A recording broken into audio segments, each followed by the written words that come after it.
AP deputy CM ప్రాతినిధ్యం వహిస్తున్న పిఠాపురం నియోజకవర్గంలో రాజకీయ పరిణామాలు ఆసక్తికరంగా మారుతున్నాయి. పవన్ కోసం సీటు త్యాగం చేసి జనసేనాని గెలుపు కోసం పనిచేసిన వర్మ గురించి తాజాగా పార్టీ సభలో నాగబాబు చేసిన వ్యాఖ్యలు టీడీపీ శ్రేణుల్లో ఆగ్రహాన్ని నింపాయి. తాజాగా నియోజకవర్గ పరిధిలో ఒక కార్యక్రమానికి వర్మను ఆహ్వానించకపోవడంపై కూడా ఆ పార్టీ కార్యకర్తలు నిరసనకు దిగారు. వర్మ చెబితేనే పవన్ కు ఓటు వేశామని నినాదాలు చేశారు. పిఠాపురంలో వరుసగా చోటు చేసుకుంటున్న పరిణామాలపై ప్రత్యేకంగా ఫోకస్ చేసిన పవన్ నియోజకవర్గంపై సమీక్ష చేస్తూ అధికారులకు కీలక ఆదేశాలు జారీ చేశారు. అవేంటో తెలుసుకోవాలంటే జస్ట్ వాచ్ ది స్టోరీ.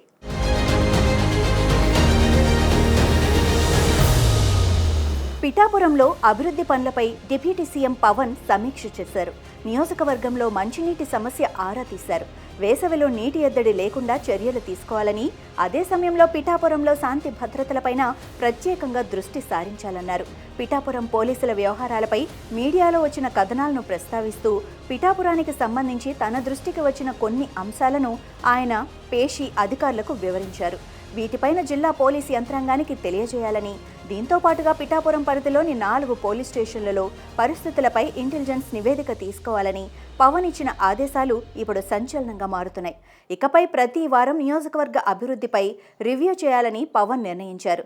ఈ నేపథ్యంలో గతంలో ఇదే పిఠాపురం కేంద్రంగా పవన్ చేసిన వ్యాఖ్యలను ప్రజలు గుర్తు చేసుకుంటున్నారు. పోలీస్ వ్యవస్థ సక్రమంగా పనిచేయని కారణంగా ప్రజలు తమను నిలదీస్తున్నారని చెప్పిన పవన్ తాను హోంశాఖ తీసుకుంటే పరిస్థితి మరో విధంగా ఉంటుందని హెచ్చరించిన విషయం తెలిసిందే.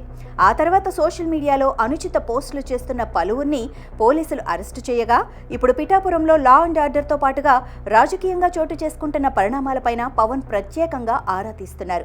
నిఘా నివేదికల ఆధారంగా భవిష్యత్ కార్యాచరణకు కఠినమైన నిర్ణయాలకు పవన్ సిద్ధమవుతున్నారు. దీంతో పవన్ కళ్యాణ్ తాజా కార్యాచరణపై కూటమి నేతలతో పాటు ఏపీ రాజకీయాల్లో కూడా ఆసక్తికరమైన చర్చ నడుస్తోంది.